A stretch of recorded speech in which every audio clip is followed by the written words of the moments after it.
por causa de um voto que ele havia feito. E eu expliquei aos irmãos sobre o voto temporário de nazireado. Havia os nazireus de nascença, os chamados desde o nascimento para isso, e havia aqueles que tomavam a decisão de colocar diante de Deus um voto de nazireado por um tempo determinado. Os irmãos que estão fazendo a leitura bíblica proposta por nós, pela igreja, perceberam que em Números capítulo 6 esse assunto é abordado, a questão do voto do nazireado, quando a pessoa toma a decisão de ser nazireu por um período de tempo. E ao final deste voto, era comum o servo de Deus ir lá e raspar a sua cabeça. Então Paulo, em gratidão a Deus pelos livramentos, faz o voto temporário de nazireu, ou de nazireado, e em Cencreia ele encerra o voto raspando a cabeça. Ele vai para a cidade de Éfeso, neste primeiro momento, e deixa Priscila e Áquila. Em Éfeso ele passa um período curto de tempo, mesmo com os rogos dos irmãos para que ele permanecesse, ele decide ficar por pouco tempo, e dali ele segue para Cesareia. E de Cesareia, ele desce para Antioquia. A partir do versículo 24 do capítulo 18, nós temos o início da terceira viagem missionária. O texto fala também sobre a chegada de um grande nome em Éfeso, que foi Apolo, um homem que era natural de uma cidade egípcia chamada Alexandria. E o texto qualifica Apolo como sendo um homem eloquente e que acumulava grande experiência nas Escrituras. E quando ele chega em Éfeso, ele se encontra ou é procurado pelo casal Priscila e Áquila. E assim que eles o ouvem, eles o procuram e o convidam a irem à sua casa, para que lá ele fosse melhor instruído acerca do caminho. Chegamos no capítulo 19, quando Apolo vai para a cidade de Corinto, Paulo chega a Éfeso. Na verdade, ele retorna a Éfeso. Nós acabamos de ver aqui no capítulo 18, quando ele chega a Éfeso e fica pouco tempo. E apesar dos irmãos solicitarem que ele permanecesse, ele disse: não vou permanecer neste momento, mas eu acredito que em outro momento o Senhor me dará a oportunidade de retornar. E ele retorna, no capítulo 19, ele retorna a Éfeso. Apolo sai de Éfeso, vai para Corinto, e Paulo desce para Éfeso. Quando ele chega na cidade de Éfeso, ele encontra ali alguns discípulos, que posteriormente nós identificaremos que eram 12. E Paulo faz uma pergunta: vocês receberam o Espírito Santo na época em que creram ou em que crestes? E qual foi a resposta deles? De forma alguma, nem sequer soubemos que existe o Espírito Santo. E nós trabalhamos um pouco aqui esta questão. Eles eram discípulos de quem?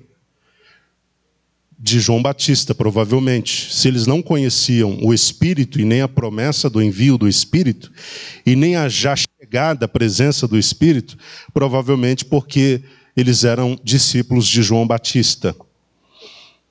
Então Paulo questionou: mas com que tipo de batismo fostes batizados então? E eles responderam: no batismo de João Batista. Então Paulo explicou qual a finalidade do batismo de João. Era para arrependimento, e que ele ordenava ao povo que cresce naquele que viria depois dele, ou seja, em Jesus. Quando eles compreenderam isso, eles foram batizados no nome do Senhor Jesus. Batizados nas águas, neste primeiro momento. Ok? O batismo de João ainda representava o batismo na antiga aliança, ou da antiga aliança. O batismo nas águas após Jesus já é o batismo da nova aliança. Paulo impõe as mãos sobre eles, e o que acontece? Veio sobre eles o Espírito Santo e começaram a falar em língua, profetizar. E eu expliquei aos irmãos que, apesar dos eventos acontecerem num só momento, são 3 experiências distintas. O receber o Espírito Santo é uma experiência, o falar em línguas é uma experiência, e o profetizar é outra experiência. Então, apesar de acontecerem aqui neste episódio, num só momento, trata-se de 3 experiências distintas. E o versículo 7, como eu disse, explica quantos eram os homens. Eram 12. A partir do versículo 8, nós vemos Paulo usando a estratégia de pregar por 3 meses na sinagoga, mas ele percebeu que os corações dos judeus estavam em que condição? Versículo 9. Estavam petrificados e descrentes, e que eles passaram a falar mal do caminho para a comunidade. Paulo, então, muda a estratégia e começa a ensinar na chamada escola de Tirano, que provavelmente era um mestre em filosofia, que tinha um espaço dedicado para o ensino. Eu expliquei aos irmãos que provavelmente o horário utilizado por Paulo para este momento de ensino era o horário de 11 às 16 ou de meio-dia às 17, que era um horário onde a escola estava ociosa, porque os habitantes da cidade tinham o costume de tirar uma soneca depois do almoço. E essa soneca durava quase que a tarde toda. Então a escola ficava em desuso. O apóstolo Paulo aproveitou o momento, alugou um espaço na escola de Tirano e começou a ensinar a pregar a palavra de Deus. O versículo 10 fala sobre quanto tempo isso durou. Durou 2 anos, né? De forma que os habitantes da Ásia puderam ouvir a palavra do Senhor, tanto judeus quanto gregos. O texto também diz que através de Paulo, Deus fazia coisas maravilhosas, que até os seus lençóis e aventais eram colocados sobre os doentes e eles eram imediatamente curados. O texto também fala sobre aquele episódio dos filhos de Seva. Seva era um sacerdote, um dos chefes dos sacerdotes judeus. E eram 7 homens, e eles começaram a tentar expelir os espíritos usando o nome daquele a quem Paulo pregava. E qual era a palavra deles aos endemoniados? Jesus, aliás, esconjuro-vos por Jesus a quem Paulo prega. Ou seja, saia em nome do Jesus a quem Paulo prega. Certa vez, os demônios responderam dizendo: Jesus eu conheço, Paulo eu sei quem é, e no entanto, quem vós sois? Ou quem sois vós? E naquele dia eles foram agredidos, dominados com violência, desnudos e feridos, eles fugiram da casa onde estava aquele endemoniado. Foram envergonhados naquele dia. Versículo 21 fala do envio de Timóteo e Erasto para a Macedônia. E a partir do versículo 23, como nós vimos, surge ali um grande alvoroço por causa de uma reunião promovida por Demétrio, que era um ourives.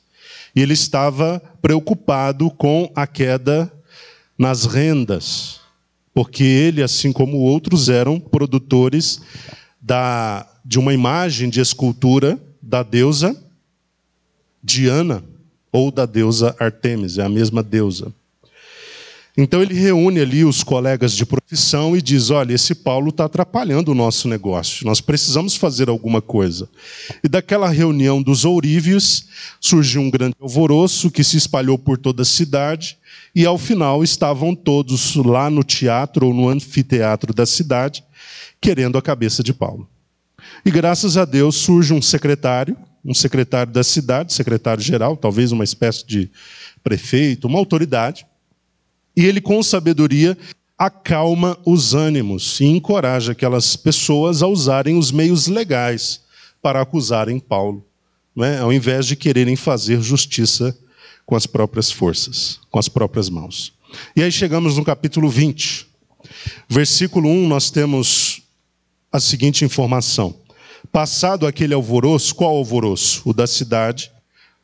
Ele ainda está na cidade de Éfeso, né? Mas o alvoroço que surgiu a partir da reunião de Demétrio com os ourives e que acabou alcançando a cidade.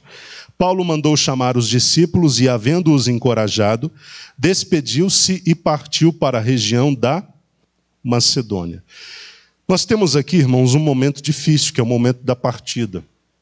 Paulo, ele passou ali na cidade de Éfeso, naquele segundo momento, onde ele retorna, no início do capítulo 19, quase 3 anos. E não era muito comum que Paulo ficasse tanto tempo num lugar. Na verdade, não era comum que qualquer que fosse o apóstolo permanecesse tanto tempo numa cidade só. Então, como ele ficou quase 3 anos naquela cidade, ele criou muitas amizades, ele criou vários laços com os crentes ali daquela cidade.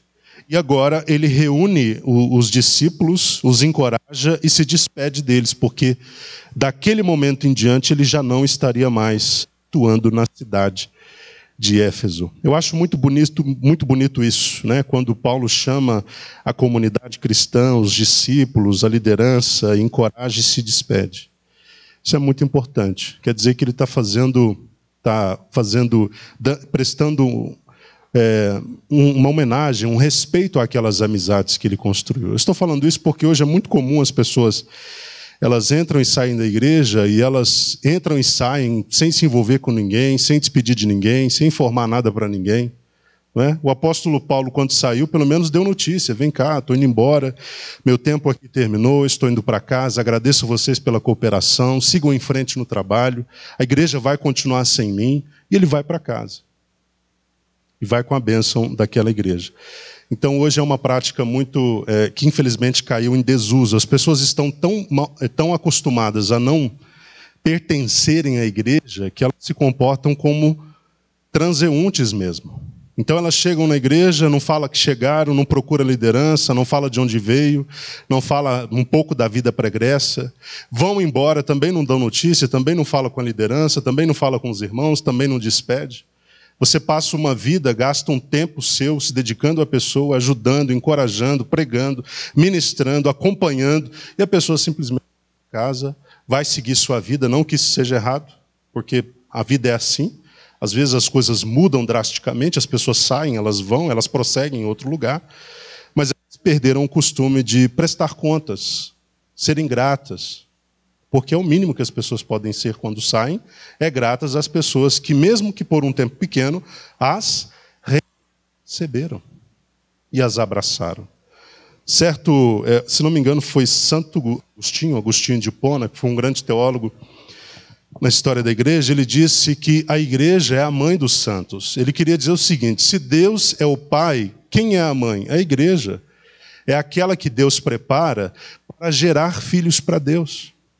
É aquela que Deus prepara para trabalhar o caráter das pessoas, para concebê-las no Evangelho. Então, por mais que a igreja tenha os seus defeitos, é o lugar que te recebe para te ajudar. É o lugar que me recebe para me ajudar. E quando você sai, pelo menos você tem que ser grato a essa mãe que durante um período te ajudou a crescer, a amadurecer, progredir, a dar os seus primeiros passos, a falar, a conceber alguma verdade. Vocês estão me entendendo, queridos? Então, eu deixo esse ensino para os irmãos. Hoje não é ensinado muito isso mais, mas eu deixo esse ensino para você. Se a sua vida em algum momento mudar drasticamente, você tiver que sair, seja grato, dê tchau, abrace as pessoas, se despeça, encoraje aqueles que por algum tempo te encorajou, te fortaleceu, te edificou, te animou. Sabe? Isso é sair pela porta da frente. Quem está me entendendo? Isso é bonito. Procura a liderança, dá notícia. Olha, meu tempo terminou, Deus está me chamando para outro lugar, vou ser semente em outra terra. Não tem nenhum problema, mas as pessoas têm que aprender a dar satisfação. Seja quando chegam, seja quando saem. Imagina você chegando na casa de uma pessoa, e você não falar que você está chegando ali. Você chega na sala, de repente tem uma pessoa estranha na sua sala sentada. E ela também não fala nada com você. Ela segue a vida normalmente, está ali sentada, não te procura para falar: olha, meu nome é fulano, eu vim não sei de onde, eu estou sentado aqui porque eu vim de uma caminhada, saí de lá, estou passando por aqui, estou sentado descansando, estou precisando de um favor. Quer dizer, não posiciona o dono da casa sobre o que ela está fazendo. Vocês estão me entendendo? Isso acontece muito na igreja. As pessoas aparecem, elas surgem do nada dentro da igreja. E elas não procuram a liderança, elas não falam de onde vieram, o que estão fazendo ali, qual a intenção, que, não sei, é o mínimo que se pode fazer.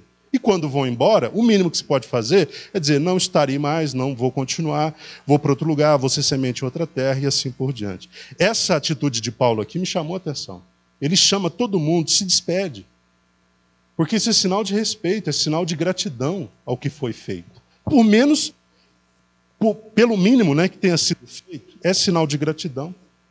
Estou indo para casa, ou estou indo para outro lugar, ou sei lá o que for. É importante que as pessoas tenham esse costume. Então, queridos, adquira esse costume, aproveitando só o ensejo para dar mensagem que é importante para a gente, porque isso nos diferencia da maioria das pessoas que não fazem isso. Tá? Então você chegou numa igreja, Deus te chamou para um outro lugar, chega, procura a pessoa, procura a liderança, o responsável. Estou chegando, meu trabalho era esse, eu executava tal serviço, eu exercia, oferecia tal mão de obra, estou aqui por essa razão, vou permanecer aqui ou não, ou, enfim, dá notícia. E quando for embora, faz a mesma coisa. Isso é importante, isso nos coloca num lugar de maior destaque. Isso mostra que nós estamos num outro patamar de maturidade e de aprendizado também. Versículo 2, viajou por toda a região, fazendo o quê? Animando os irmãos com muitas exortações, e finalmente chegou à Grécia, onde permaneceu por 3 meses. Quando estava pronto para embarcar para a Síria, os judeus moveram uma conspiração contra ele. Por isso decidiu retornar para a Macedônia, no que foi acompanhado por Sópatro, filho de Pirro de Bereia, Aristarco e Secundo de Tessalônica, Gaio de Derbe e Timóteo, além de Tíquico e Trófimo da província da Ásia. Está falando dos companheiros. Esses irmãos, porém, foram adiante e nos esperaram em Troade. E nós, depois dos dias dos pães sem fermento, navegamos de Filipos e em 5 dias nos encontramos com eles no porto de Troade, onde ficamos por mais 7 dias. Aqui uma descrição do que Paulo faz quando sai ali da região de Éfeso, ok? Partindo para a Macedônia. Versículo 7. No primeiro dia da semana, nos reunimos com a finalidade de partir o pão, e Paulo pregou ao povo, planejando seguir em viagem no dia seguinte. Continuou falando até a meia-noite. De que dia nós estamos falando aqui no versículo 7? Em que dia da semana esse episódio que nós vamos ler aconteceu? Se era o primeiro dia da semana, tratava-se do domingo.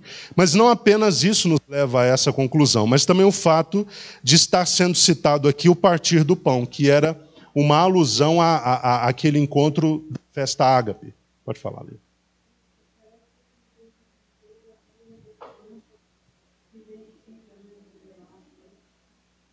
Ficamos, né? No verbo ficar, né? Ficamos. No versículo 6, é a primeira vez que ele fala na primeira pessoa, né? E nos esperaram em Troade. É a primeira vez que ele se inclui no relato. Ele está participando também da missão aí, junto com Paulo. Exatamente, bem lembrado. Ele se coloca no meio da equipe, né? Então nós temos o domingo como sendo o dia em que o episódio que será descrito aqui a partir do versículo 7 aconteceu. No dia do partir do pão, uma alusão à festa ágape, que era uma festa semanal. Acontecia todos os domingos na igreja. Ok? Estou falando igreja, mas é o local onde o pessoal se reunia para louvar a Deus. Agora, outra informação importante é que Paulo tinha uma viagem planejada para o próximo dia, ou para o dia seguinte. Então, considerando que ele não teria outra oportunidade, o que ele faz? Ele estende a mensagem até a meia-noite. Quanto tempo Paulo provavelmente pregou até a meia-noite? Somando todo o tempo que ele tenha pregado naquele dia, se ele foi para a festa do partir do pão, no mínimo, considerando que a festa começava 6 horas da tarde, o que não era bem antes disso, mas considerando que ele começou a falar às 6 horas da tarde, às 18 horas, então, meia-noite, quando chega meia-noite, ele já estava falando há quanto tempo? 6 horas. 6 horas. 6 da tarde até meia-noite. Ele já estava falando às 6 horas, considerando que ele começou 18 horas, mas há quem diga que ele começou no início da tarde. Mas considerando que foi às 18 horas, meia-noite já eram 6 horas falando. Versículo 8. Havia muitas tochas, já era de noite, né? Muitas tochas iluminando a grande sala. A grande sala é uma outra nomenclatura para cenáculo.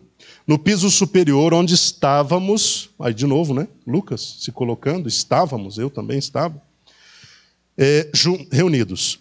Agora vejam, versículo 9. Certo jovem chamado Eutico estava sentado numa das janelas, adormeceu profundamente durante o longo sermão de Paulo, vencido pelo sono, caiu do 3º andar. Quando tentaram erguê-lo, já estava morto.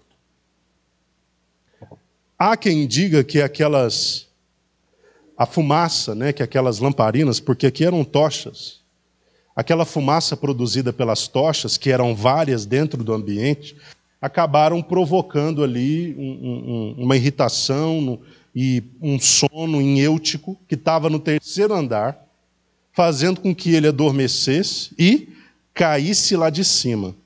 E quando foram lá embaixo acudi-lo, tentaram erguê-lo e perceberam que ele estava morto. Aqui os irmãos vão encontrar uma discussão grande, se ele estava realmente morto ou se ele estava gravemente ferido.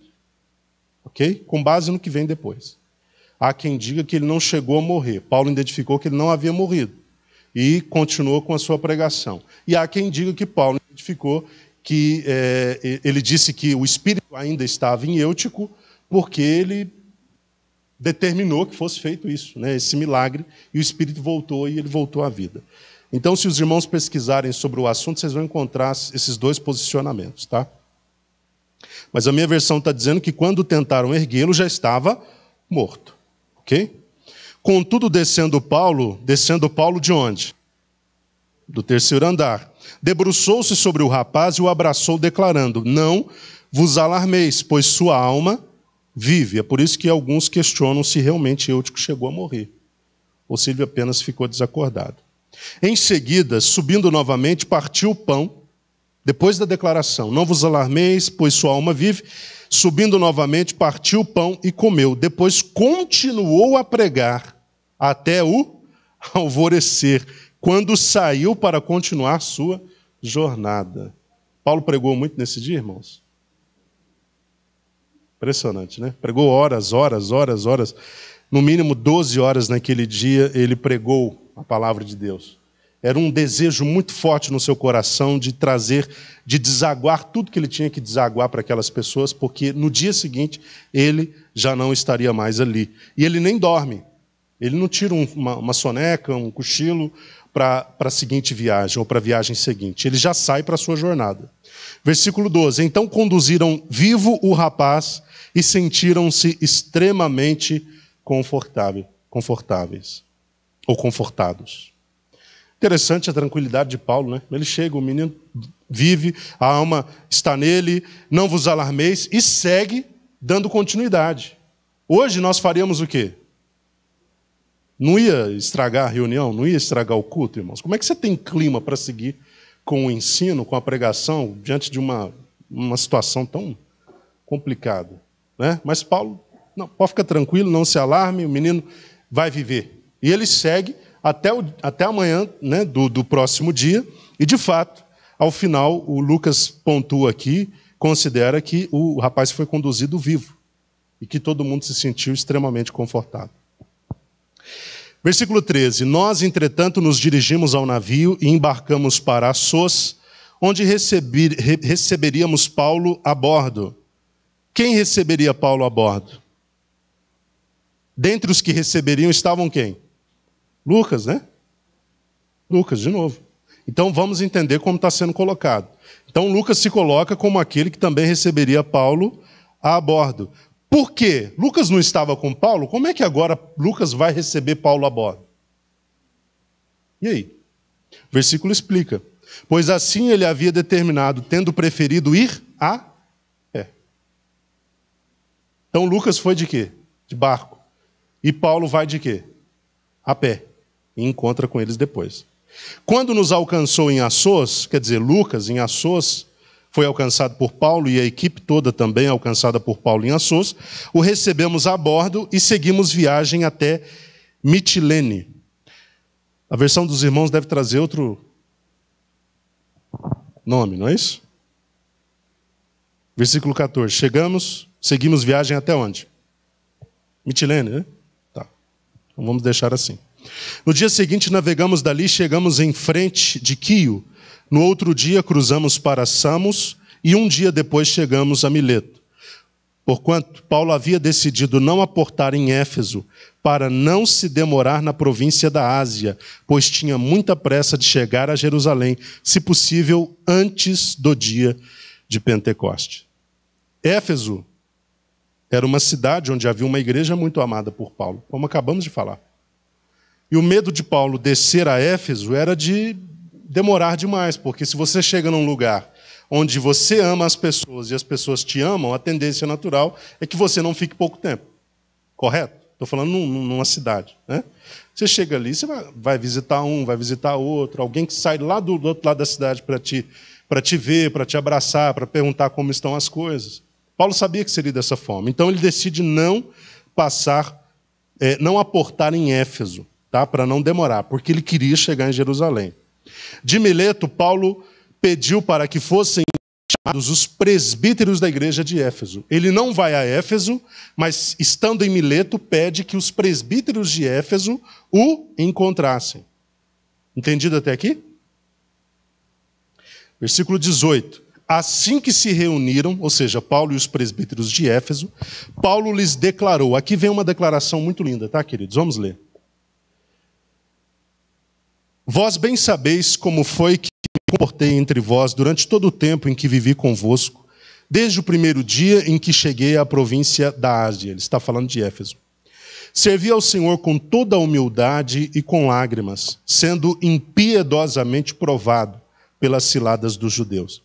Sabeis igualmente que jamais deixei de vos pregar nada que fosse proveitoso, mas vos ensinei tudo em público e de casa em casa. É interessante Paulo falar sobre isso. Ele está dizendo, toda a mensagem sobre a qual eu deveria pregar, eu preguei. Eu não fui seletivo na mensagem, não fui seletivo no tema, não fui seletivo no assunto. Tudo que eu julguei proveitoso, eu jamais deixei de pregar sobre isso. Tudo que eu julguei válido, eu jamais deixei de pregar sobre isso. É bonita essa declaração de Paulo. Ele está dizendo que a sua consciência estava tranquila em relação ao trabalho que ele executou. Eu falei tudo o que eu tinha que falar. Eu ensinei sobre tudo que eu tinha que ensinar. Eu preguei sobre tudo que eu tinha que pregar. 21. Testemunhei tanto a judeus como a gregos que eles necessitam converter-se a Deus sob total arrependimento e fé em nosso Senhor Jesus Cristo. Agora, pois, compelido pelo Espírito Santo, estou seguindo para Jerusalém, desconhecendo o que ali me sucederá. Nós vamos ver o que vai suceder com Paulo. Mas ele sente um impulso do Espírito para que ele desça a Jerusalém. Vocês percebem na leitura que nós estamos fazendo como ele está com pressa de chegar lá. Vocês estão percebendo isso? Não vou para Éfeso porque eu tenho que ir para Jerusalém. Antes ele havia dito, preciso descer para Jerusalém. Porque havia um impulso, um impulsionamento, uma direção do Espírito para que ele fosse até Jerusalém. Só que ele não sabia o que aconteceria. Versículo 23. Sei, no entanto, que em todas as cidades o Espírito Santo me previne que prisões e sofrimentos estão preparados para mim. Contudo, nem por um momento considero a minha vida como valioso tesouro para mim mesmo, com tudo que possa completar a missão e o ministério que recebi do Senhor Jesus para dar testemunho do Evangelho da graça de Deus. Eu acho isso aqui maravilhoso. Paulo sabia para quem ele trabalhava. E nós temos que tomar muito cuidado para identificar, de fato, para quem nós estamos trabalhando. Porque, às vezes, nós estamos naquela ilusão de que estamos trabalhando para Deus quando estamos trabalhando para homens. Trabalhando para organizações, para instituições, para grupos, para departamentos. Quando a gente não trabalha para Deus, a gente se frustra com a falta de reciprocidade das pessoas. Mas quando nós trabalhamos para Deus, não importa como elas agem em resposta. Nós estamos executando o nosso trabalho. Nós estamos fazendo a nossa parte. Nós estamos cumprindo a nossa missão. E nada para nós é precioso, senão o simples fato de cumprir aquilo para o que nós fomos chamados. Quando se trabalha para Deus, esse é o sentimento. Não se trabalha para ter título, não se trabalha para ter promoção, não se trabalha para subir um degrau no cargo ministerial. Quando se trabalha para Deus, isso não importa, isso não interessa. O que interessa, o que é precioso não é a vida, não é o título, não é o cargo, não é a medalha, não é o reconhecimento, não é a reciprocidade. O que interessa é que a missão seja cumprida. Então isso é tão forte aqui, né, irmãos? Isso é tão poderoso. Então, a minha vida eu não considero valiosa, não é um tesouro valioso para mim, contanto que possa completar a missão e o ministério que recebi do Senhor Jesus. E é interessante que Paulo, lá ao final, ele escreve a Timóteo dizendo, combati o bom combate, acabei... O que é acabar a carreira? Cumpri minha missão, fiz o meu trabalho, não deixei nada pendente, guardei a fé. Agora, o que me resta não é fazer mais, porque o que eu tinha que fazer eu fiz, é aguardar a coroa, a qual o justo juiz me dará naquele dia. Isso é tão maravilhoso, né, queridos? Eu acho que todo crente tem que ir para a sepultura vazio. Vazio em que sentido? Eu não deixei nada para fazer. Eu fiz tudo, eu me entreguei todo. Eu fiz tudo o que eu tinha que fazer, tudo de mim ficou aqui. Vocês estão me entendendo? Porque tem muita gente que vai para a sepultura cheio do que deveria ter feito e não fez, cheio dos sonhos que deveria ter realizado e não realizou, cheio dos trabalhos que deveria ter executado e não executou, não é isso? Olha que frustração. Nós temos que ir para a sepultura vazios. Eu fiz tudo que Deus queria, tudo que Deus mandou, toda a minha missão eu cumpri, todo o meu ministério acabei. Então, flua, dê tudo de você agora, dê tudo de você agora. Quando o Senhor te chamar, o Senhor me chamar, nós estaremos vazios. Ok? Já teremos cumprido tudo. Pode falar.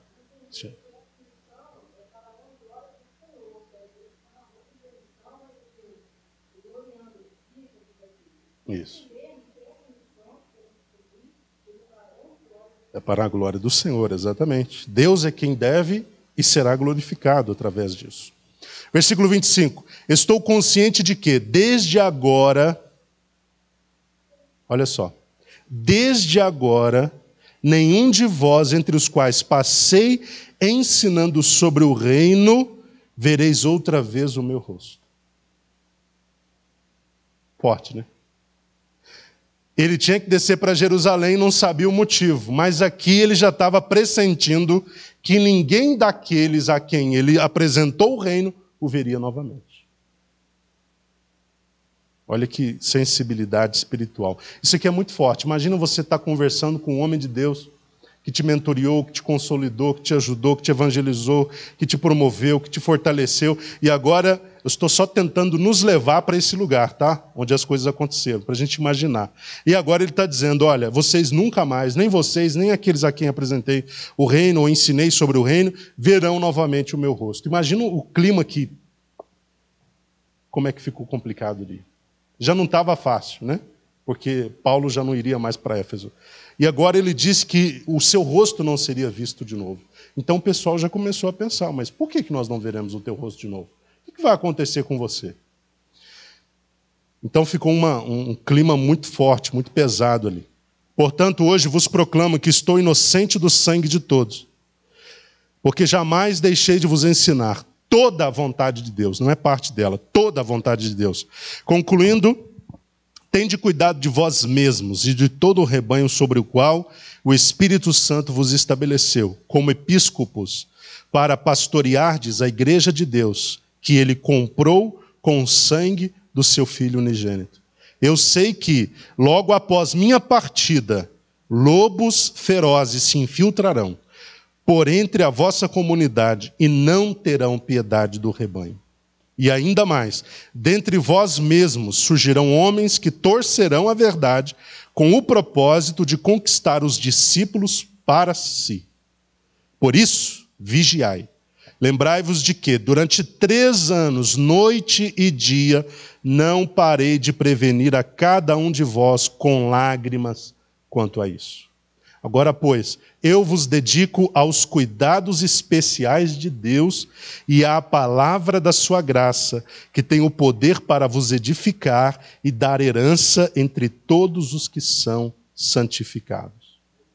De ninguém cobicei prata, nem ouro, nem roupas. Vós mesmos sois testemunhas que estas mãos trabalharam para suprir minhas necessidades e a de meus companheiros. Por meio de todas as minhas realizações, tenho-vos mostrado que, mediante trabalho árduo, devemos cooperar com os necessitados, lembrando as palavras do próprio Senhor Jesus: é mais bem-aventurado dar do que receber. Poderosa essa palavra. Versículo 36, havendo concluído estas declarações, ajoelhou-se com todos eles e orou. Então, abateu-se sobre todos profundo sentimento de tristeza, e abraçando-o afetuosamente a Paulo, o beijava. Por quê eles ficaram tristes? Versículo 38 explica. O que mais sensibilizou a todos foi a revelação de que nunca mais veriam seu rosto, e assim o acompanharam até o navio. Paulo, então, se despede dos presbíteros da cidade de Éfeso, ou da igreja de Éfeso, depois de uma palavra, de um conselho tão forte, tão vívido, tão vigoroso quanto este. Chegamos no capítulo 21, vamos começá-lo. Então, após nos apartarmos deles quem? Dos presbíteros da igreja de Éfeso. Embarcamos e navegamos diretamente para Cós. No dia seguinte chegamos a Rodés, ou a Rhodes, e dali a Pátara. Encontrando um navio que seguia para a Fenícia, embarcamos e partimos. Ao avistarmos Chipre e seguirmos em direção ao sul, navegamos para a Síria. Desembarcamos em Tiro, onde nosso navio deveria ser descarregado. Havendo encontrado os discípulos locais, ficamos com eles 7 dias. E eles, pelo Espírito, recomendavam a Paulo que não seguissem para Jerusalém. Todavia, quando se encerrou o nosso tempo naquele local, partimos e demos continuidade à nossa viagem. Todos os discípulos, com suas esposas e filhos, nos acompanharam até fora da cidade, e ali na praia nos ajoelhamos e oramos. Então nos despedimos uns dos outros, embarcamos e eles retornaram para suas casas. Concluída a nossa viagem, de Tiro chegamos a Ptolomaida, e depois de saudar a todos os irmãos, passamos o dia com eles. Partimos no dia seguinte, fomos para Cesareia. Qual Cesareia, queridos? Já falamos sobre isso. Cesareia Marítima ou de Filipe? Vou dar mais uma dica. Ali chegamos e fomos recebidos na casa de Filipe, o evangelista, que era um dos 7. Qual Cesareia? Não. Só porque vocês viram Filipe aqui, né, gente? Não é Cesareia de Filipe, é Cesareia Marítima. Ok? Cesareia Marítima. O Filipe, lá da Cesareia de Filipe, não era esse Filipe aqui, não. Era um Filipe governante. Né? Explicamos sobre a origem da cidade. Mas Filipe, o evangelista, morava na Cesareia Marítima, que era a cidade dos Herodianos, a cidade dos governadores romanos. Tá? Uma cidade cosmopolita. Eu falei sobre isso, né? Há muitas quartas-feiras atrás. Filipe, evangelista, morava lá.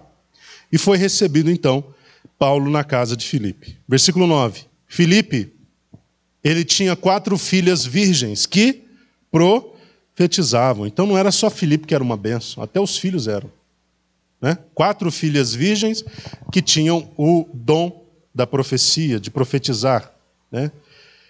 Profetizavam. Demorando-nos ali por muitos dias, desceu da Judéia um profeta chamado... Vocês se lembram dele? Capítulo 11. A primeira vez que ele aparece. Essa aqui é a segunda. No capítulo 11 é a primeira vez que ele aparece.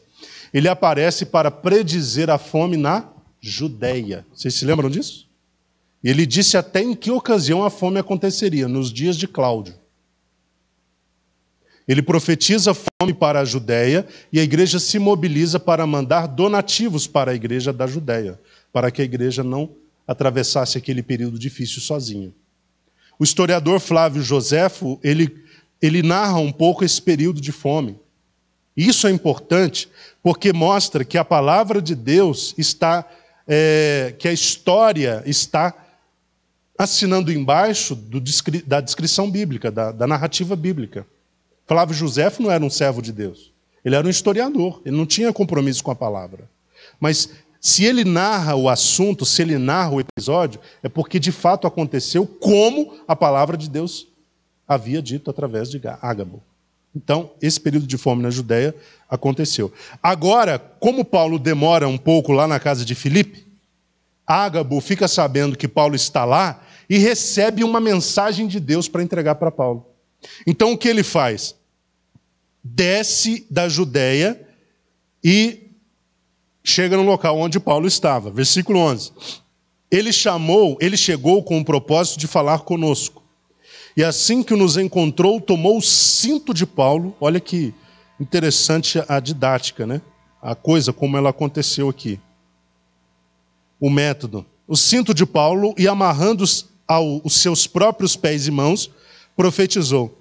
Assim diz o Espírito Santo. Desta maneira, os judeus em Jerusalém amarrarão o homem a quem pertence esse cinto e o entregarão nas mãos dos gentios. Essa forma que Ágabo ilustra é interessante. Ele se amarra mãos e pés e diz, assim irão fazer com o dono desse cinto. Quem era o dono do cinto? De quem Ágabo tirou o cinto?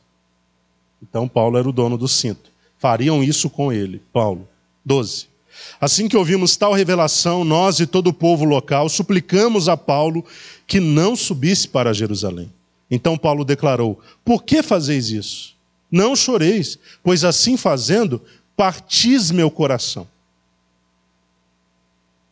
Eis que estou pronto, não apenas para ser amarrado, mas também a morrer em Jerusalém, pelo nome do Senhor Jesus. Pode falar, Lu. Essa parte, eu acho que explica um pouco o que está lá no versículo 4. No versículo 4, porque ali fala que os discípulos, pelo Espírito, recomendavam que Paulo não fosse a Jerusalém. Parece que é uma contradição, porque o próprio Espírito de Deus estava mandando Paulo ir para Jerusalém. Então, eu entendo que, pelo Espírito, eles sabiam o que ia acontecer com Paulo, e talvez por isso eles recomendassem que Paulo não fosse para Jerusalém. Mas Paulo tinha aquela convicção de que o Espírito Santo queria que ele fosse, apesar de tudo isso que ele ia encontrar ali. Exatamente. Parece uma contradição. Eles, os irmãos, os discípulos, pelo Espírito recomendaram a Paulo que não descesse, e agora havia no coração de Paulo, como lemos aqui minutos atrás, o impulsionamento para que descesse, né? Mas, na verdade, ele tinha que descer sim. Eles sabiam que ele sofreria lá em Jerusalém. Eles sabiam que ele passaria por maus bocados. Então, eles estão tentando desencorajá-lo. Mas para que você vai descer para Jerusalém? A situação para você não vai ficar boa. Mas Paulo estava irredutível na sua decisão. Ele sabia que precisava ir e ele já tinha decidido sobre isso. Pode falar, Jair. Tá. Versículo 14, não é isso? Assim como não nos foi possível demovê-lo, aquecemos, ou seja, consentimos e exclamamos, faça-se, pois, a vontade do Senhor. Havendo passado aqueles dias, preparamos as cavalgaduras e subimos rumo a Jerusalém. E alguns dos discípulos de Cesareia nos acompanharam e nos conduziram à casa de Mnasson, que era natural de Chipre, um dos primeiros discípulos com quem iríamos nos hospedar. Havendo nós chegado a Jerusalém, vieram os irmãos e nos receberam com grande alegria.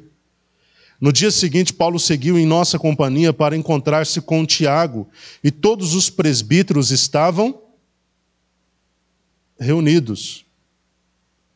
Então Paulo os saudou e passou a relatar-lhes em detalhes o que Deus havia realizado entre os gentios por intermédio do seu ministério.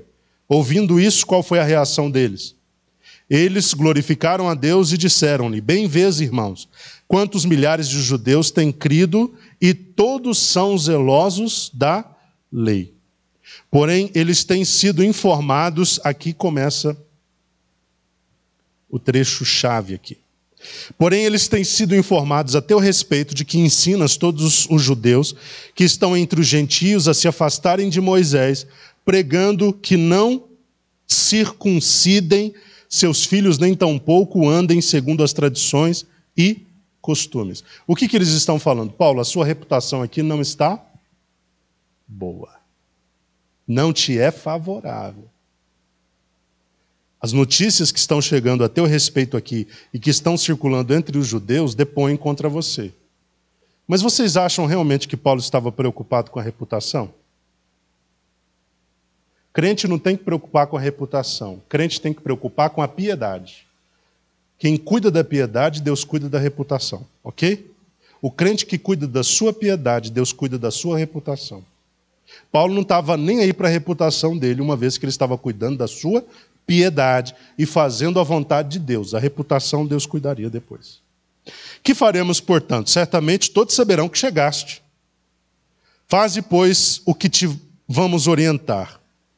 Então, estão conosco 4 homens que fizeram um voto.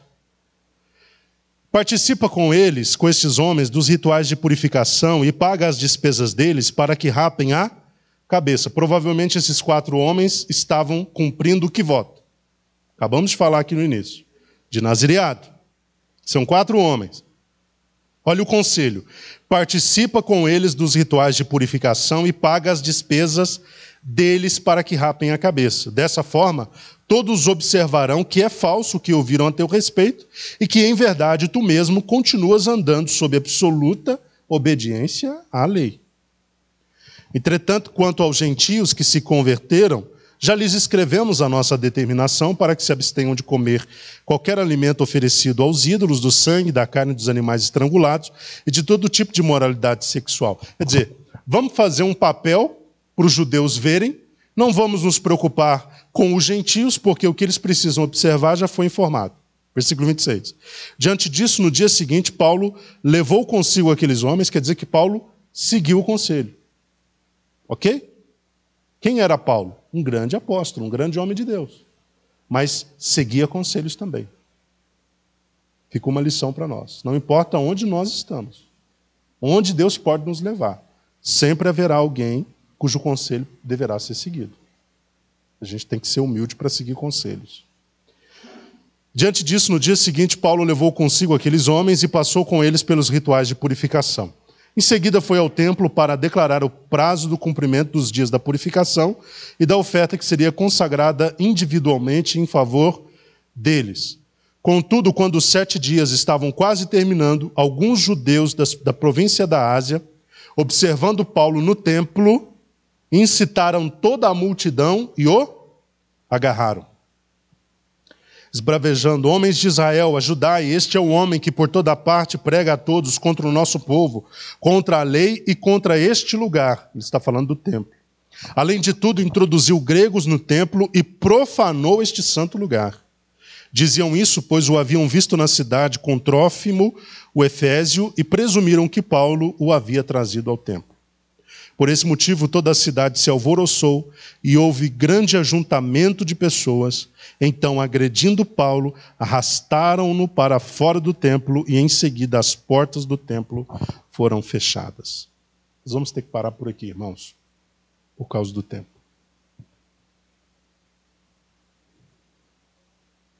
Os irmãos irão observar que eu disse que esse trecho aqui seria o trecho-chave dessa nova história que vem a seguir, que é a história do que acontece com Paulo a partir de Jerusalém. Porque a partir de Jerusalém as coisas só vão piorando. Tá? Paulo, ele vai passando por um julgamento, por uma série de julgamentos, fica preso na fortaleza, ele fica preso por alguns anos e, em síntese, ao final, ele vai para Roma e em Roma ele é decapitado. Então esse aqui é o último trecho da trajetória do apóstolo Paulo. Ok? Isso é muito importante. Que Deus abençoe os irmãos grandemente em nome de Jesus.